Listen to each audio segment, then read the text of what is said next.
Bueno, vamos a hacer el último video cortito y luego hacemos un resumen de la clase de hoy. Habíamos mencionado hace un momento sobre las pérdidas mecánicas y habíamos conversado sobre ellas que se deben principalmente a dos causas, a lo que es fricción y rozamiento. Fricción es principalmente por los rulimanes, los cojinetes también del motor. Básicamente es donde se sostiene el rotor, ¿ya? Cuando este envejece más que todo por envejecimiento ocurre, ya no desliza de una manera continua el rotor, sino que tiende a detenerse debido a la inercia que genera la falta de mantenimiento o ya de reemplazo de este cojinete o rodamiento o rulimán. Ahí fuera, esos son los tres nombres que me olvidaba: rodamiento, rulimán o cojinete. Son los tres nombres. Quizás tenga otro más, pero esos son los tres más conocidos que significan lo mismo, ¿ya? Y el otro problema es debido al rozamiento, que esto es debido a la fricción que ejerce el aire. Por eso indica que, genial, un perro. Bueno, el aire, las pérdidas de rozamiento con el aire son causadas por el roce entre las partes móviles de la máquina y el aire dentro de la caja del motor. Si no comprenden esto, hagan de cuenta que son ciclistas y van y están en una competencia. Aunque no lo crean, el aire ofrece una gran resistencia al movimiento. Y eso le ocurre también al motor, al menos con las piezas móviles. De esa manera hay pérdida de energía, ¿ya? En el vacío, pues, por ejemplo, no se tendría este inconveniente. Bien, ahora bien, continuemos con la última de las pérdidas en las máquinas, que se refiere a las pérdidas dispersas o pérdidas misceláneas. Existen pérdidas que no sé ni por qué, pero hay pérdidas. Entonces a esas se les ha puesto el nombre de pérdidas dispersas o pérdidas misceláneas, ¿ya? Las pérdidas dispersas no se pueden ubicar en ninguna de las categorías anteriores. Sin importar qué tanta precisión se tenga para considerar las pérdidas, siempre hay algunas que se escapan de las categorías anteriores. Todas estas se agrupan en las pérdidas dispersas. Por convención, en la mayoría de las máquinas, las pérdidas dispersas se consideran como 1% de la carga plena. Con eso ustedes pueden darse cuenta que, un equipo siempre genera pérdidas, ¿no? Pérdidas en las escobillas, pérdidas del inducido, del devanado del inductor, pérdidas en el núcleo, pérdidas por fricción, por rozamiento, también llamadas pérdidas mecánicas, y pérdidas por algo más. ¿Cuáles pueden ser? Por ejemplo, pueden ser debido a que los elementos internos obviamente envejecen con el tiempo y generan cierto calentamiento, ¿ya? El bobinado en sí, cuando envejece, pierde sus propiedades. El aislamiento, cuando se pierde, obviamente pierde sus propiedades, ¿no? Y eso genera también ciertas pérdidas debido al calor, ¿ya? Todas esas pérdidas que no entran en ninguna de las categorías mencionadas anteriormente vienen a esta que se refiere a las pérdidas dispersas o pérdidas misceláneas. Y se las cataloga como el 1%, que en realidad es bastante, ¿verdad? Pero bueno, son pérdidas. Entonces, en realidad, la eficiencia o rendimiento de un motor estaría determinado por la potencia de salida dividido para la potencia de entrada que habíamos analizado. O sea, la potencia de salida que ya se descubren con todas sus pérdidas andadas. Ahora bien, eso sería todo por el día de hoy. Y la próxima clase ya vamos a hacer ejercicios, así que les sugiero que no se pierdan porque estos ejercicios que vamos a hacer se harán de manera, obviamente se tratará de grabar, pero serán ejercicios que serán en tiempo real con el estudiante, ya porque quizás tengan algunas preguntas que resolver. ¿Qué tipo de ejercicios se van a hacer? Por ejemplo, resolver un problema de un motor en serie o un motor en un motor en derivación o un motor en excitación independiente o compuesto. Entonces ese tipo de problemas como determinar la tensión, el número de vueltas, el torque y demás puntos ya estudiados se van a realizar. ¿Cuándo? El día viernes. Así que les sugiero que en esta clase traten de estar todos y prestar mucha atención, obviamente a lo que siempre vemos también. Y bueno, como tenemos mucho tiempo aún, a manera de resumen hemos analizado hoy todo lo que corresponde a las curvas características. Yo quiero que ustedes entiendan que en estos motores, a medida que aumenta, casi en todos, a medida que aumenta la velocidad, disminuye el torque, y a medida que aumenta el torque, disminuye la velocidad. Eso con respecto a las curvas en torque o par también llamado y velocidad. Si ustedes quieren un motor que les proporcione mayor fuerza, entonces necesitan un motor de alto torque. Sin embargo, como consecuencia, tendrán que sacrificar la velocidad. Y eso lo pueden ver en muchos motores.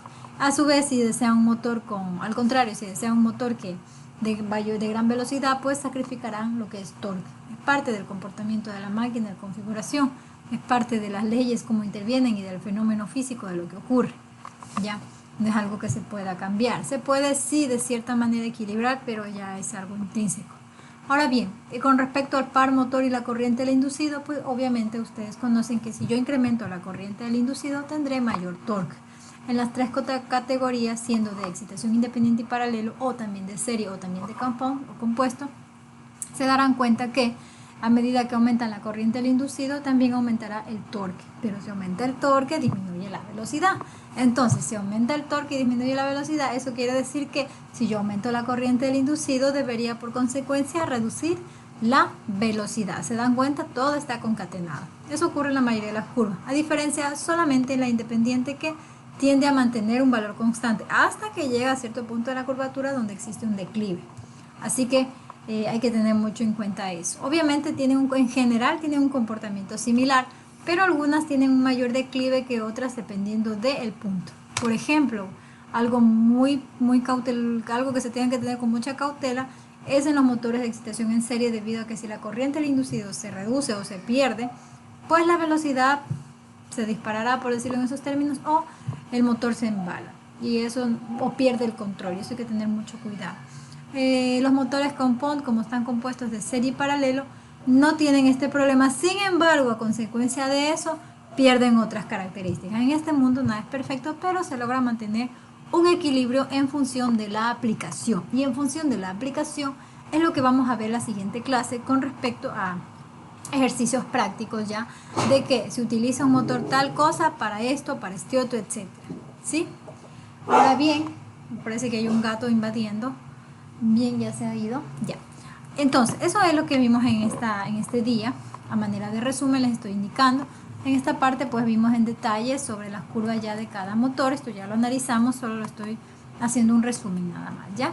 También analizamos sobre el cambio de giro, que prácticamente es preferible hacer en el devanado del inducido, ¿ya? Debido a que si se realiza en el devanado del inductor o de excitación o del bobinado principal, pues lo que va a pasar es que el motor se pueda acelerar demasiado, puesto que recuerden que el bobinado del inductor se refiere al campo magnético externo que va a inducir para que la espira gire, ¿ya? En cambio, si lo hacen a partir del devanado del inductor, cambian el sentido del torque y a su vez el sentido del giro, con menos invasivo que hacerlo directamente del bobinado del inductor, ¿ya? Porque imagínense, yo cambio la polaridad del inductor de manera brusca, pues cambia inmediatamente el campo magnético que ejerce, el sentido y todo lo que es inducido a través del mismo, ¿no? Induce, el cambio es muy brusco. En cambio, si lo hace a partir de la parte secundaria, el cambio es menos brusco más que todo, ¿ya? Siempre se recomienda tener en lo que es motores más suavidad en sus cambios, en el arranque, en el comportamiento, en el cambio de velocidad, en el cambio de giro en este caso, o en el aumento de carga. Siempre se recomienda hacer cosas de manera continua y graduales, no de manera bruscas, porque eso va a generar un desgaste y probablemente un daño en el motor, ¿ya? También hablamos sobre las conexiones. La vez anterior yo les mostré los terminales de un motor actualizado, ¿no es cierto? Incluso fue de un motor WEX, pero ahora les mostré una imagen de un motor con una nomenclatura antigua y ustedes se van a encontrar con ambas, con tanto la nomenclatura actual como la nomenclatura antigua, y deberán conocer cómo están conectados y determinar si la configuración de eso en serie, en shunt, cómo es independiente o de separado, o también compuesta. Eso puede pasar. Compuesta, pues van a estar los dos ahí. Ya.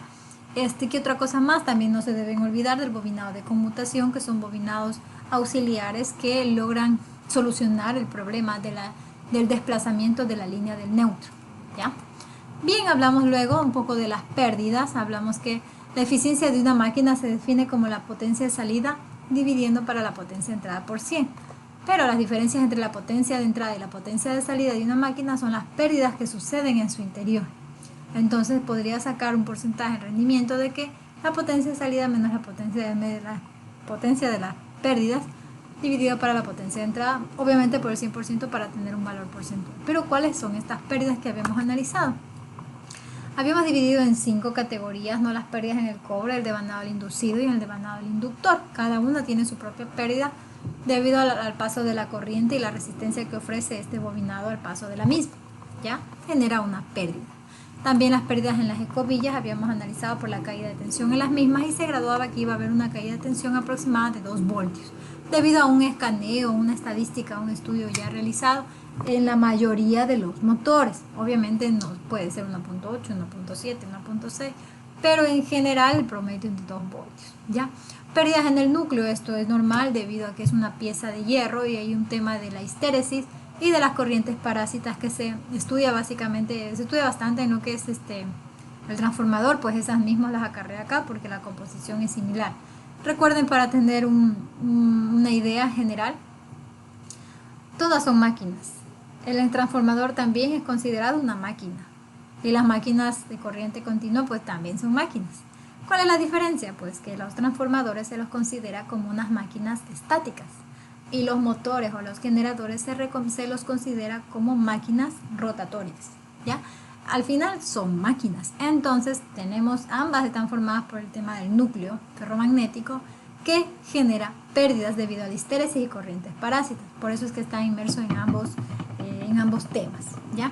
Luego tenemos las pérdidas mecánicas, que ellas no nos pueden dejar, obviamente vienen con nosotros, puesto que son los respecto a fricción y rozamiento. Rozamiento del aire. El aire siempre genera una fricción porque él se opone que nosotros cambiemos. Así lo hace con el motor también. Y fricción pues lo hace con respecto a las piezas metálicas, las piezas móviles, perdón, en cuanto al eje, al rotor que gira, ¿no es cierto? ¿Quién podría impedir que este gire adecuadamente? Pues existen ciertas pérdidas generadas en los rodamientos, llamados también rulimanes o también llamados cojinetes, ¿ya? Estos a su tiempo se desgastan, tampoco hay que poner mucha grasa, hay que tener cuando se realiza el mantenimiento, si no la grasa también va a causar una resistencia y va a generar pérdidas en el motor. Es preferible reemplazarlo al rulimán. Si quiero que dure un poco más y salve el momento, podría ser, pero es preferible cambiarlo cuando el mantenimiento ya lo requiere. Bueno, también tenemos lo que son las pérdidas dispersas o pérdidas misceláneas, que ya las estudiamos, que es cuando ya no sé ni por qué, pero ese motor está muriendo. Esto por lo general sucede cuando el motor ya es muy viejo, entonces ya ocurren pérdidas por temperatura. Puede ser que el aislamiento se esté perdiendo en los bobinados, puede ser también que la resistencia cambia debido a que todo un tiempo estaba pasando corriente por el conductor, por el bobinado, ¿no? Y con el tiempo empieza a perder sus propiedades porque parte del mismo se empieza a perder físicamente. Entonces ya no se encuentra con el mismo calibre, con el tiempo no se va perdiendo, se pierde el aislamiento como había mencionado, el propio eje del rotor se desgasta, porque todo es así. Todas estas cositas generan a su vez pérdidas. Cuando ya no sé ni por qué ese motor pierde energía, pues estamos hablando de las pérdidas dispersas o de miscelánea. Y bien, eso es todo lo que hemos hablado el día de hoy. Como les decía, en la siguiente clase vamos a hacer ejercicios prácticos, así que espero que no se pierdan. Eso sería todo por hoy. Les agradezco su atención. Muchas gracias.